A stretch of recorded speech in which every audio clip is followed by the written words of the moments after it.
아니에요. 아무런 이유도 없어요. 조건도 없어요. 요즘 보험회사 광고에 그런 얘기 있죠. 묻지도 않고 따지지도 않고. 하나님이 아브라함을 택하실 때 그랬어요. 묻지도 않고 따지지도 않았어요. 근데 그 묻지도 않고 따지지도 않았던 사건이 또 한 번 반복이 됩니다. 아브라함에게서는 개인이었지만 나중에는 민족으로 됩니다. 그 민족이 누구냐? 이스라엘입니다. 아브라함을 택합니다.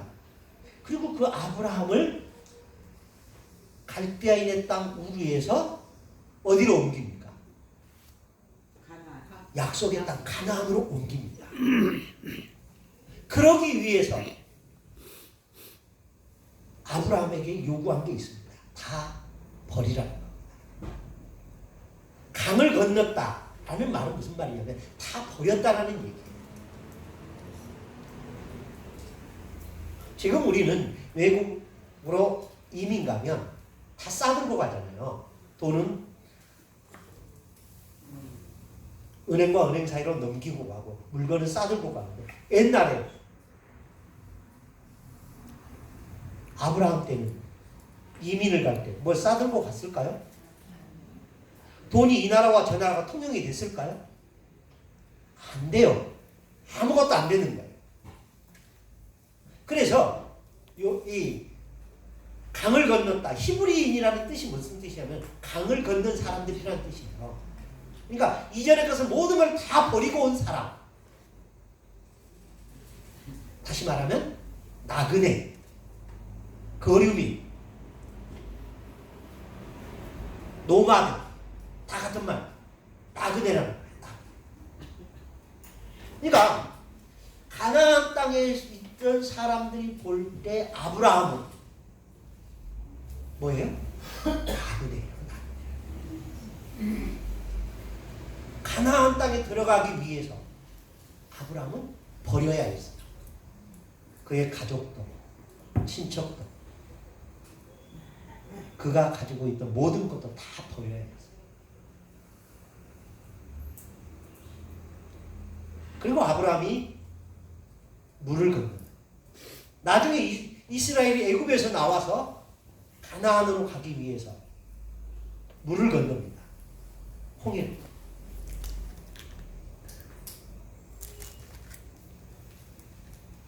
자, 그래서 그 아브라함에게 하나님의 창조 역사 이루 가운데 많은 사람들이 있었는데 그 많은 사람들 가운데 하나님의 시선이 딱 한 사람에게 꽂히는데 그 꽂히는 사람이 누구였느냐?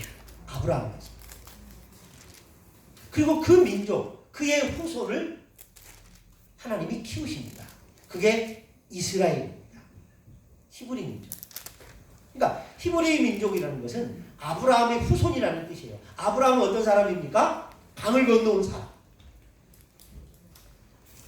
그래서 마태복음, 유대인에게 보낸 서신, 그 마태복음의 첫 장은 어떻게 시작합니까? 아브라함과 다윗의 자손 예수 그리스도의 세계라. 이렇게 나와요. 모세가 아니에요. 아브라함이에요. 그러니까 하나님의 그 구원의 초점이 누구에게 집중하느냐면 아브라함에게 집중합니다. 그래서 누구를 구원하느냐? 애굽에 있는 이스라엘을 구원하셨다는 얘기입니다. 그래서 이 구약의 모든 이야기는 신약에 오실 메시아를 보여주는 얘기입니다.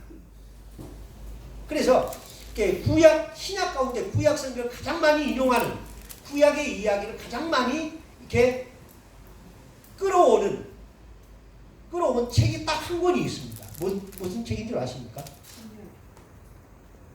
구약 성경의 많은 이야기들을 신약 성경에서 가장 많이 인용하고 가장 많이 그 사건들을 끄집어내서 이야기하는 책이 신약 성경에 한 권이 있어요. 히브리서예요. 그래서 히브리서의 별명이 그림자와 실체에 관한 이야기라고 말합니다. 그림자는 구약, 실체는 신약. 근데 그 실체의 주인공이 누구냐? 예수 그리스도.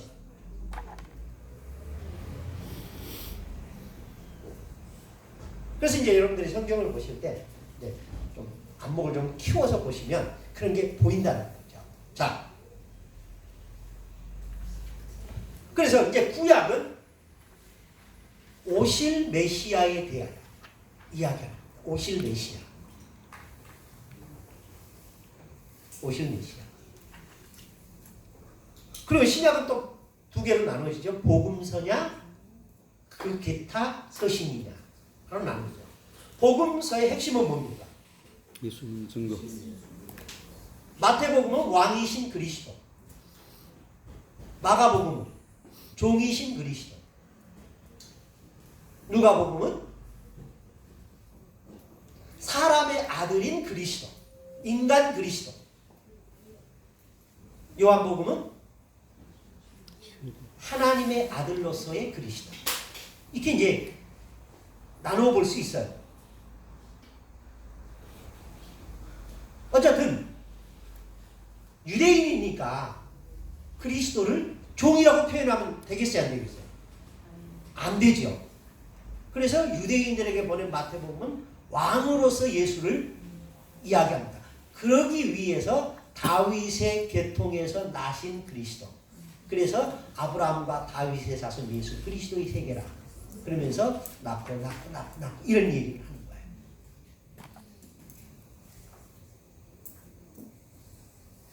어쨌든 왕이든 종이든 인간이든 상관없습니다. 그리스도에게 초점이 맞춰져 있는 내용이 복음서다라는 얘기입니다. 그렇다면 예수 그리스도의 사건들 속에 구원과 직접적으로 관련이 있는 사건을 많은 사건들 가운데 딱 하나를 택하라고 한다면 무엇이겠습니까? 우리의 구원과 직접적으로 관계가 있는 사건을 딱 하나를 선택하라고 한다면 예수님의 많은 사역 가운데 뭘까? 그렇죠. 십자가입니다. 십자가의 죽으심과 부활입니다. 이 십자가의 죽으심과 부활을 이야기하지 않고 구원을 이야기할 수 있는 방법은 없습니다. 십자가의 구원과 죽으심과 구원을 빼버리면 기독교는 윤리적 종교에 머무릅니다. 그래서 현대 신학자들이 자유주의 신학자들이 예수 그리스도의 십자가의 사건을 빼려고 합니다. 자꾸. 그리고 과학적으로 증명되지 못하고 논리적으로 설명되지 못한 기적과 이적도 빼려고 합니다. 그러고 보면 남는 게 뭐냐? 산상수 이런 것만 남습니다.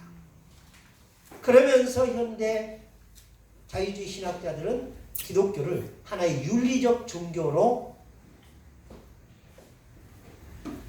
머물게 하려고 하는 시도들이 있습니다.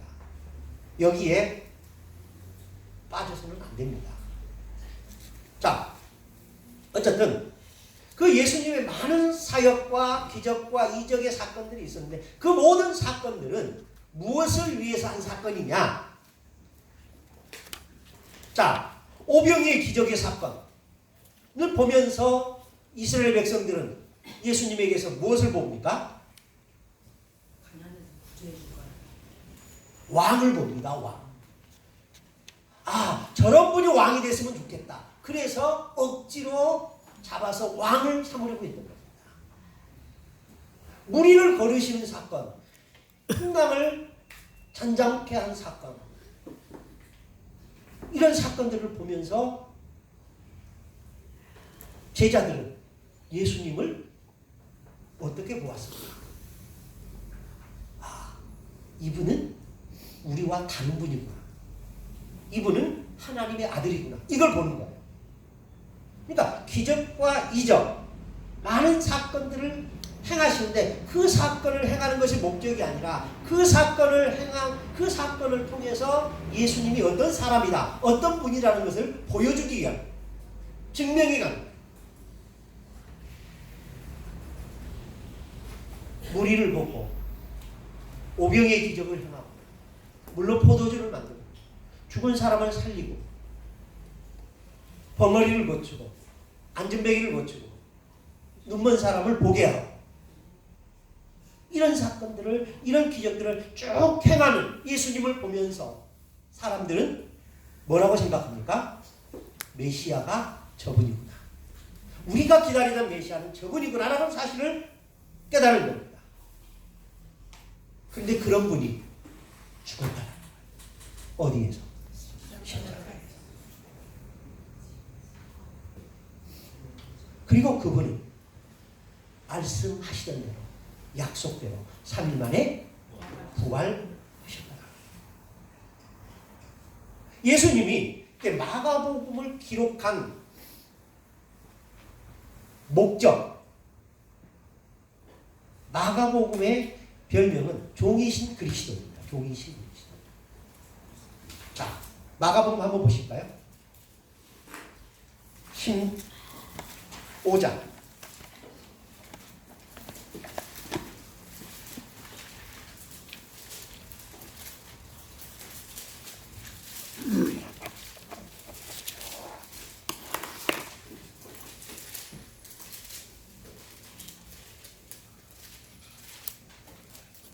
37절, 38절, 39절까지 읽습니다. 시작. 예수께서 그들을 주시고 숨기시니라. 이에 성소에서 이름부터 아래까지 쫓아온 주이니라. 예수를 하여 저 백부장이 그들의 진심을 보고 이르되 이 사람은 진실로 하나님의 아들이었도다 하더라. 자, 37절. 예수께서 죽었다. 그쵸? 예, 죽으셨다. 38절. 성소의 휘장이 위로 불로 찢어졌다. 자, 예수께서 죽는 모습을 보면서 백부장, 이 백부장이 누구예요? 유대인일까요? 이방인일까요? 로마 군인이에요. 예수님의 십자가형을 처형하던, 집행하던 사람이에요. 그 사람이 예수님이 죽는 모습을 보면서 이렇게 고백합니다. 아, 이 사람은 진실로 하나님의 아들이었다.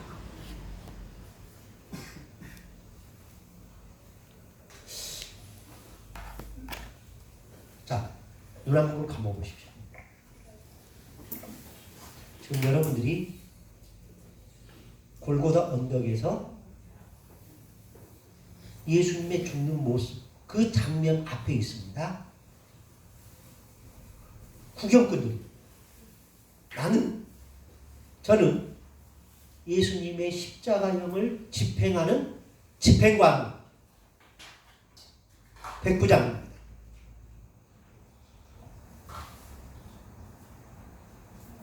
아, 이 사람은 정말 하나님의 아들이었구나. 근데 이렇게 왜 뜻이에요? 예수님이 죽는 모습을 보면서 이 백부장이 큰 소리를 하지 않았어요. 아, 하나님의 아들 이렇게 한 게 아니에요. 자기 혼자 하는 거예요. 아, 이분은 진짜 하나님의 아들이에요. 전 이 성경을 보면서요, 뭐라고 할까요? 전율을 느꼈어요. 왜 사람이 죽는 모습을 보면서 자기가 죄인이라고 생각하고 사형을 집행했던 그 사람의 죽음을 보면서 이 사람은 왜 생뚱맞게 하나님의 아들이었다는 말을 했을까? 그러니까 마가가 이야기하고 싶은 마가복음을 1장 1절부터 이때까지 하게 된 진짜 이유는 이 하나의 고백을 쓰기 위해서 이 이야기를 하고 있는 거예요. 예수님이 누구였다? 하나님의 아들이었다.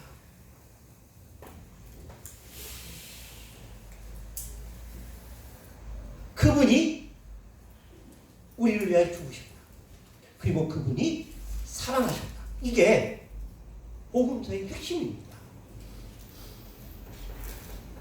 그러면 바울이 이방인들에게 많은 이야기를 하고 많은 것을 가르칩니다. 근데 그 가르칠 때 바울이 예수님의 팔복을 가지고 그렇게 목숨을 걸고 가르쳤을까? 예수님이 기적을 행하시는 능력자였다는 것을 그걸 증명하기 위해서 그렇게 장가도 가지 않고 인생을 걸고 그렇게 헌신했을까? 바울을 그렇게 헌신하게 만든 것은 무슨 이유였을까? 능력이 있는 그 사람이었을까?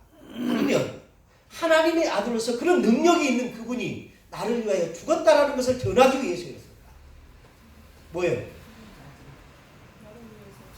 나를 위해서 여러분을 위해서 죽었다는 그 사실을 전하기 위해서. 그렇다면 그 예수께서 죽었다라는 것을 가장 쉽게 표현할 수 있는 방법은 뭘까? 그게 성찬입니다.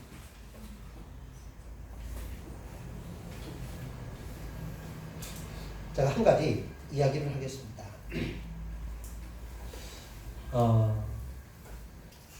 제가 85년도에 신학대학을 들어갔습니다. 그리고 88년도에 군대를 갔습니다. 그리고 90년도에 전역을 하고 91년도에 졸업을 했습니다. 그리고 났더니 저희 대학에는 MDB 과정이 없었어요. 그래서 문교부 MDB 과정이 나올 때까지 조금 기다리자 하고서 8년을 기다렸습니다. 그랬더니 MDB 과정이 신설이 됐어요. 그래서 98년도에 98년도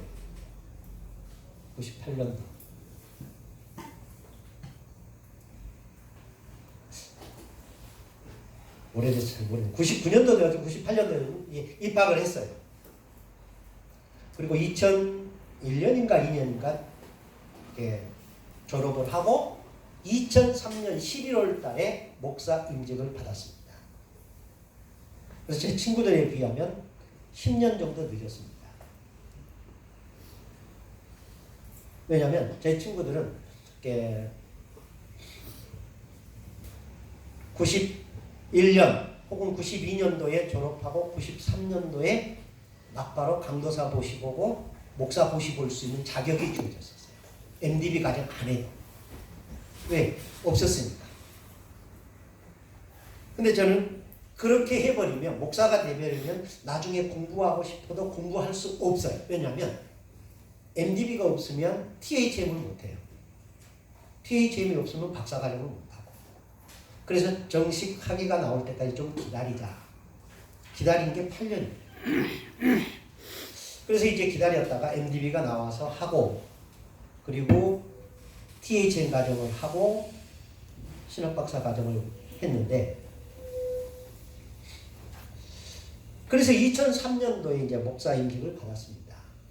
그리고 2005년도부터 이제 그 전에 설교는 계획 없이 그 주의 상황에 따라서 설교를 했는데 2005년도부터는 1년 설교 계획을 짜놓고 설교를 시작을 했습니다. 그래서 한 2007년, 2008년 아마 이때쯤 된 것 같은데 확실치는 않는데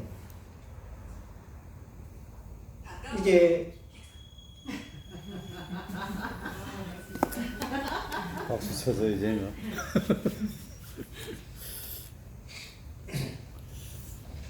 한 10분만 더 하나 쉴게요.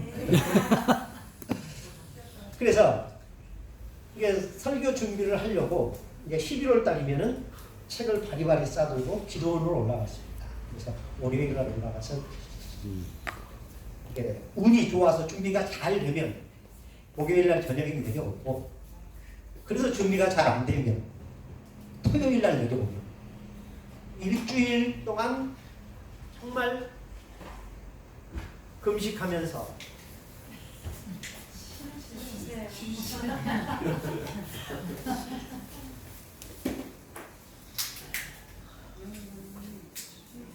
일주일 동안 금식하고 또 하고 기도하면서 텍스트를 정하는 겁니다.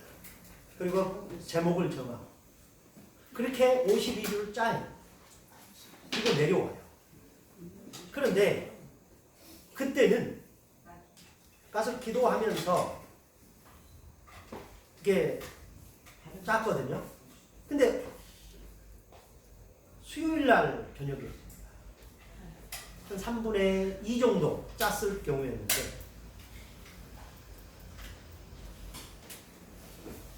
기도를 하는데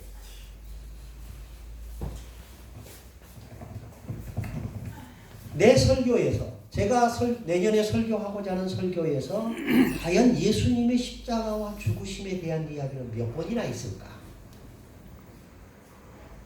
그 고민이 들더라고요. 그래서 봤더니 3분의 2니까 한 30주간 정도 한 거거든요. 근데 없어요.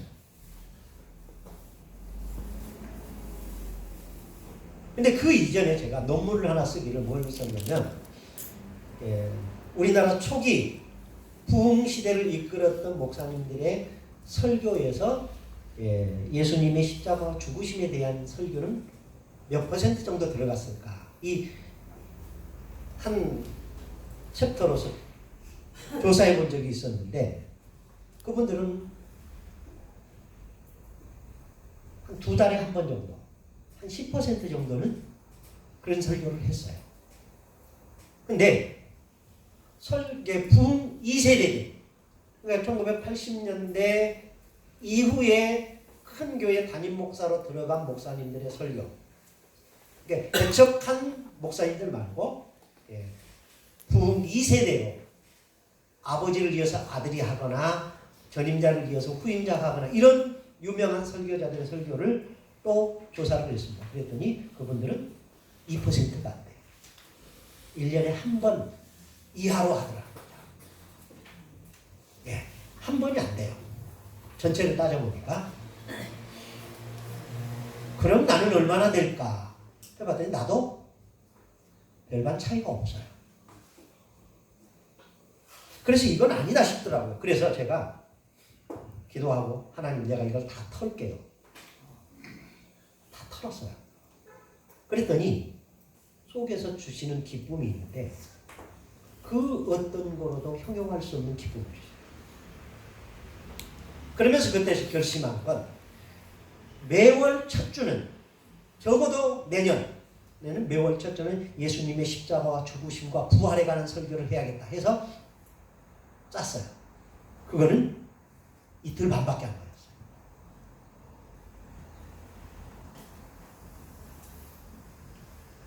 그런데 십자가의 죽으심과 부활의 설교도 1년, 2년이면 더 할 게 없어요. 그러니까 한 3년째 계속 하려고 하다 보니까 이제 성도들 입장에서 또 그 설교야? 이런 생각이 드는 거예요. 그러면서 한 고민. 그렇다면 설교를 하지 않고도 예수님의 죽으심과 부활을 계속해서 이야기할 수 있는 방법은 뭐 없을까? 하다가 고민한 것이 성찬식. 성찬은 바울이 유두고가 죽었다가 깨어나면서도 포기할 수 없었던 사건입니다. 그런데 한국교회에서는 이 성찬이 상실 혹은 가볍게 취급되는 이유, 그것은 선교사들의 영향력도 있지만 신학의 영향이 가장 커요. 신학은 우리는 칼빈주의를 지향한다라고 말하지만 칼빈주의를 따르는 사람들은 별로 없어요. 칼빈은 성찬은 매주 행해야 한다라고 주장을 합니다. 그런데 칼빈을 따르지 아니하고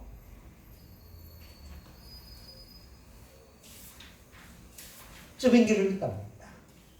쯔빙글리는 기념설을 주장합니다. 그래서 쯔빙글리는 1년에 3번 혹은 4번이면 충분하다. 그래서 예수님께서 받아 먹으라 이것은 내 몸이요 라고 말했을 때 이것을 어떻게 해석할 것이냐, 이것을 사실로 해석할 것이냐 아니면 상징으로 해석할 것이냐. 여기에 따라서 상징이다라고 보니까 기념설로 가는 거예요. 그래서 이거는 1년에 몇 번만 해도 된다라고 보았습니다.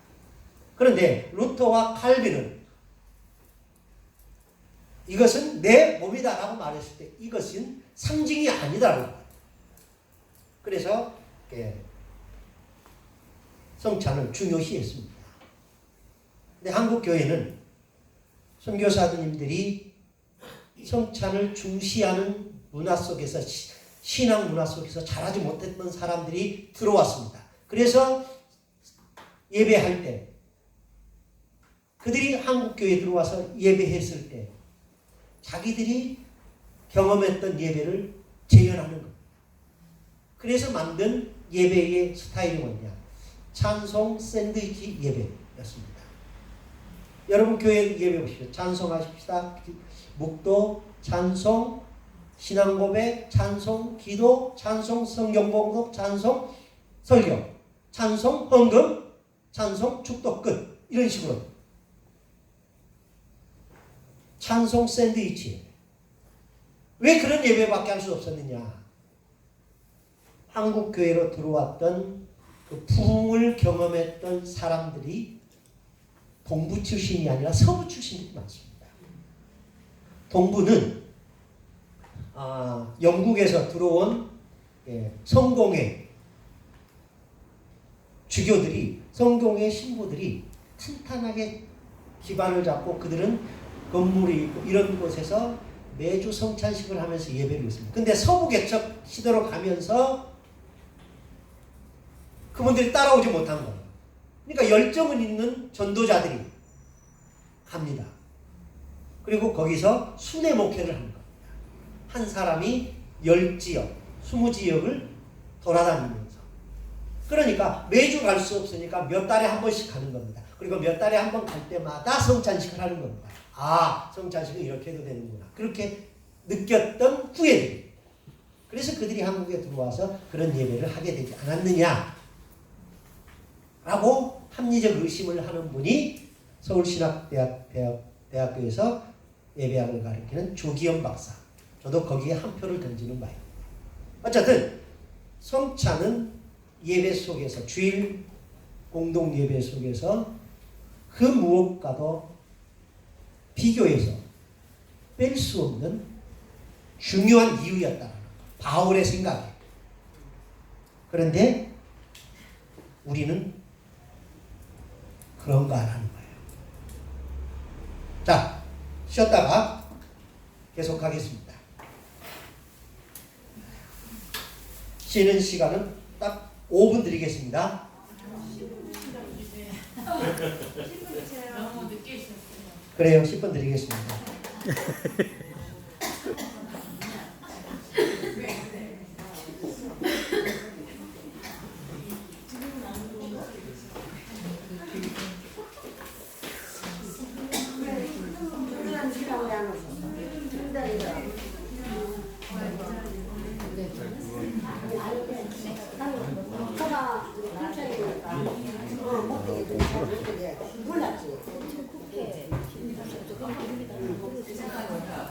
그렇지.